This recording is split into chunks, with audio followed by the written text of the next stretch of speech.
Ciliegina sulla torta, traguardo concreto, premio di consolazione o perfetto compimento di un trittico leggendario? La Coppa Italia negli anni ha cambiato formula ma ha ritrovato fascino, merito anche nel ritorno alla finale in partita unica con sede fissa all'Olimpico di Roma, che non sarà magari Wembley ma è diventato un appuntamento irrinunciabile. E allora, ancora una volta, ripercorriamo volentieri la strada fatta in tutte le finali di Coppa Italia fin qui, perché niente è più bello di una finale a Roma in maggio, magari a maniche corte, guardando tutto il tuo popolo che riempie lentamente lo stadio.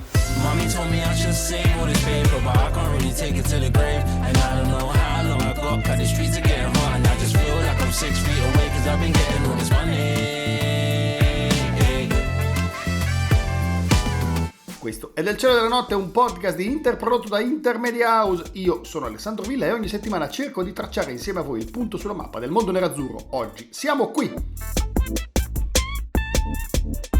La prima volta non si scorda mai e nel 1939 fu Inter-Novara, stadio Olimpico di Roma, atto unico, 18 maggio. Era l'Inter di un Meazza ormai crepuscolare che non segnava quasi più, ma mandava ancora in porta gli altri, soprattutto l'astronascente Annibale Frossi. 100 metri in 11 secondi e 4, cronometrati a mano, giocava con gli occhiali, non lo prendeva nessuno. È lui l'eroe della prima coppa, segnando il secondo decisivo gol dopo il vantaggio di Ferraris. La Coppa sembra maledetta, l'Inter arriva in finale altre 3 volte, venendo sconfitta 2 volte dalla Juventus e una dal Milan tra il 1959 e il 1977. Poi, l'anno successivo, arriva la tanto sospirata seconda. La formula della Coppa Italia cambia sempre, in quel periodo fa sostanzialmente da copertina al campionato, 4 partite tra agosto e settembre, prima dell'inizio della Serie A. Altro girone da 6 gare tra inizio maggio e metà giugno per qualificarsi alla finale. Arrivano Inter e Napoli, in vantaggio gli azzurri, pareggia Altobelli, poi a 2 minuti dalla fine, su calcio d'angolo, svetta il capitano Graziano Bini che incorna il 2-1. Quasi 40 anni dopo, la maledizione termina e l'Inter alza la Coppa. Numero 2.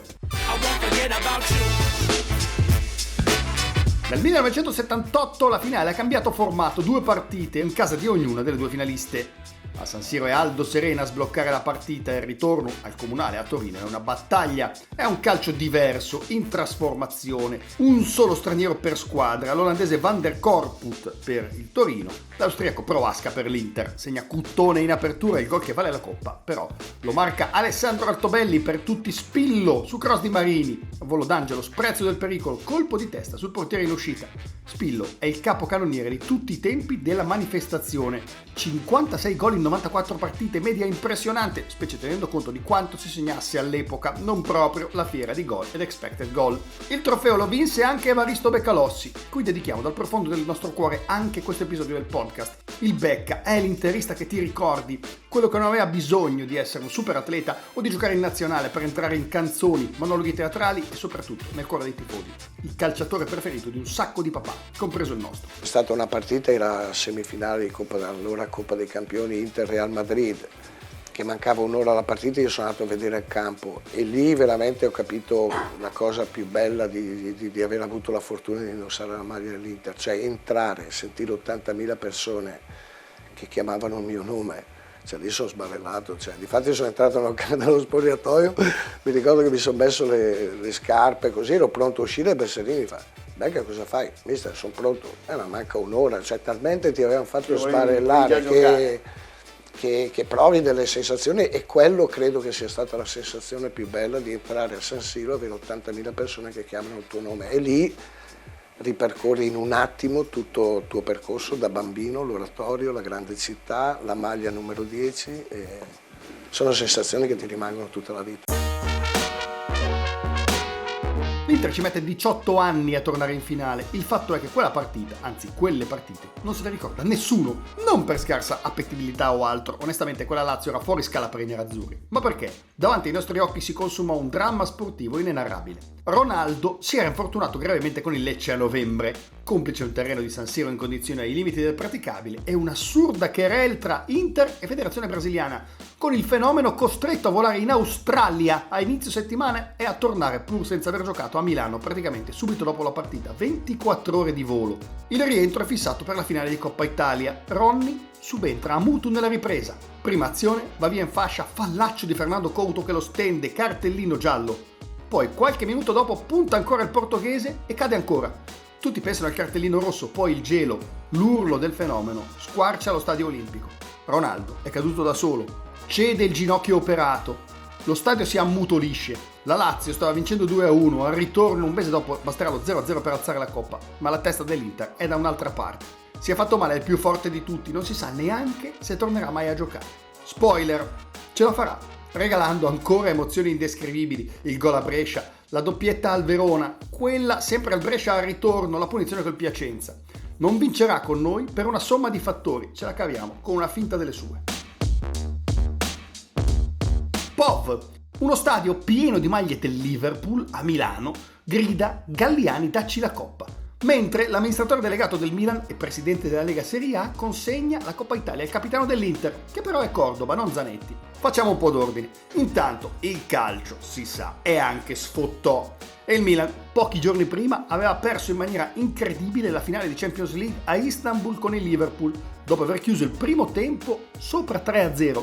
Come spesso succede, chi perde piange e chi non c'è festeggia. L'Inter alla finale di Coppa Italia, anche qui doppio match, ma tutto in 3 giorni. C'è solo un piccolo problema. L'Inter avrà i calciatori di Argentina e Brasile solo per la prima partita, quella dell'Olimpico. Dopo di essa, infatti, i vari Zanetti, Cambiasso e Adriano dovranno partire per la Germania, dove si gioca la Confederations Cup. E che problema c'è, dice Adriano, in quel 2005 è probabilmente il giocatore più forte del mondo o giù di lì. La chiudiamo all'andata. 2 gol, colpo di testa in mischia, tiro da più o meno zona stazione Termini, una di quelle cose che poteva fare solo il suo sinistro. Il ritorno a San Siro serve soltanto a vedere quante maglie del Liverpool ci possono umanamente stare al Meazza, spoiler, tantissime, e a vedere l'ennesima galleria d'arte serba. Inter Roma di quel campionato è finita 2-0. Primo gol, Sinisa Mihajlovic, su punizione. Secondo gol, Sinisa Mihajlovic, su punizione. Come finisce Inter Roma di Coppa Italia? 1-0. Chi segna e come segna, dai. È facile questa. Zanetti è partito per la Germania e allora l'onore tocca al vice capitano Ivan Ramiro Cordoba, che solleva il primo trofeo interista dopo la Coppa UEFA del 1998. Spoiler, ce ne sarà qualche altro da allora.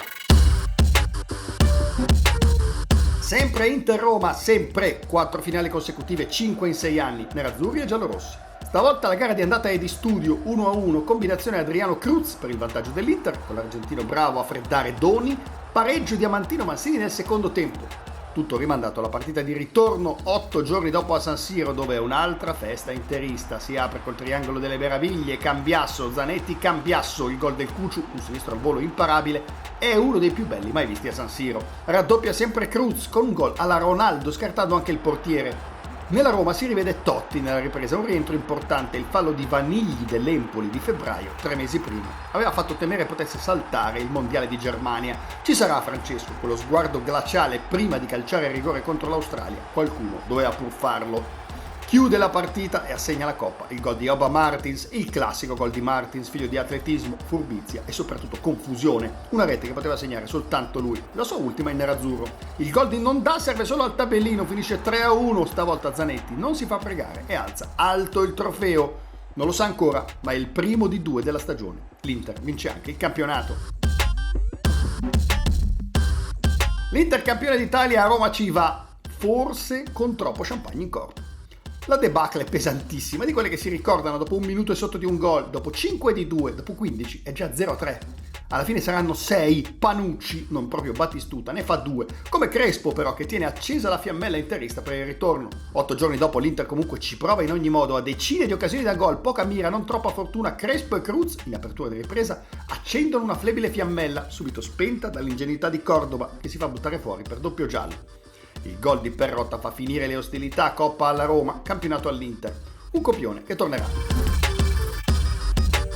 Il 18 maggio a Parma l'Inter ha vinto una delle partite più difficili della sua storia, che le ha dato il tricolore numero 16, uno dei più sudati, specialmente per come si era messa. È fisiologico che alla finale di Coppa Italia, la quarta Inter-Roma di fila, stavolta in gara unica, arrivi un'Inter scarica di testa e di gambe. La Roma ha voglia e fame. Mexes e Perrotta firmano l'allungo decisivo e inutile il bellissimo gol di Pelé che accorcia le distanze. Anche stavolta, Coppa alla Roma. Nessuna discussione. Scegli un mese della storia dell'Inter. Facile, maggio 2010. Che si apre con Lazio-Inter di campionato. L'Inter è tornata in testa da una domenica. Deve tenere a distanza la Roma. Vince 2-0 con i biancocelesti. Thiago Motta e Samuel. La partita del celebre striscione. O no, come si direbbe ora, eccellente base di meme. La finale di Coppa Italia è Roma-Inter, che diventa elettrica da subito, ben prima del calcio d'inizio. Nelle partite casalinghe dei giallorossi viene suonata Roma-Roma-Roma, sempiterna serenata di Antonello Venditti alla città eterna e alla squadra.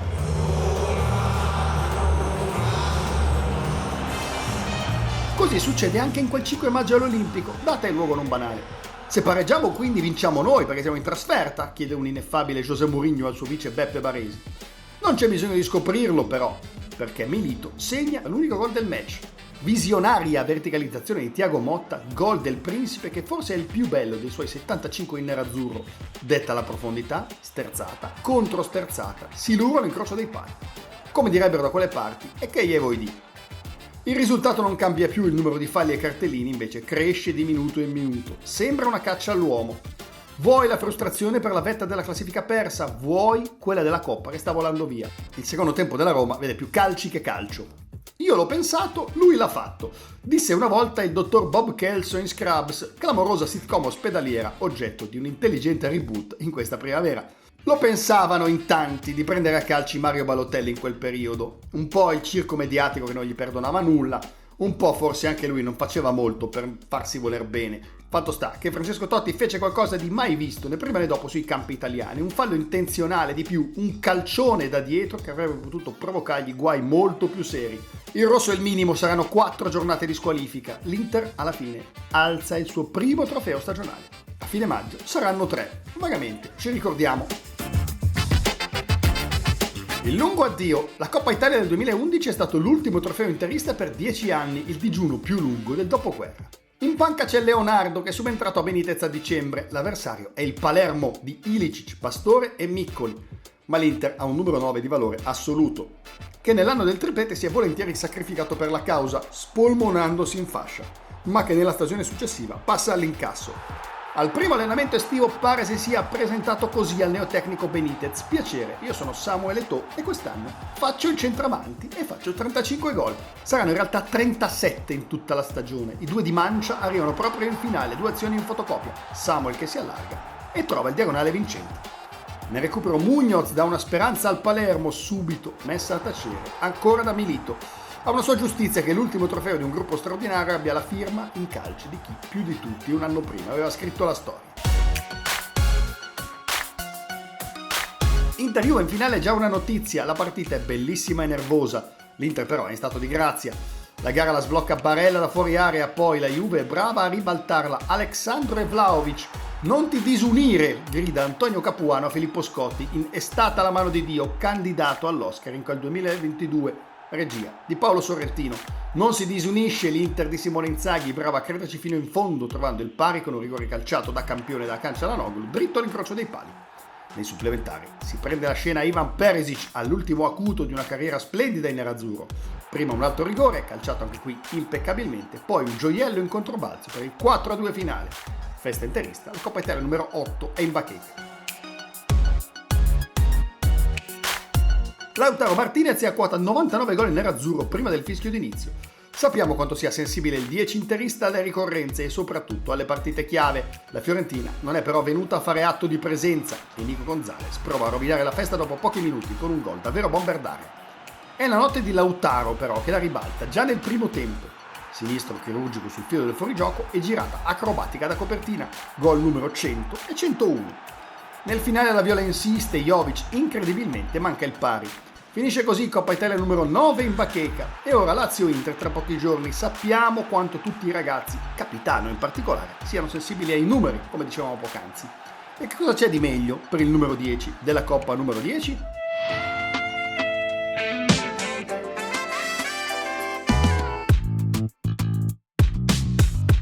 Del cielo della notte è un podcast di Inter prodotto da Intermedia House. Se vi è piaciuto e anche se vi è piaciucchiato, ma pensate che la prossima puntata sarà sicuramente un filo meglio, cliccate la campana che trovate appena sotto il titolo del podcast su Spotify per non perdere neanche un episodio e darci 5 stelle. Mommy told me I should save all this paper, but I can't really take it to the grave. And I don't know how long I got, 'cause the streets are getting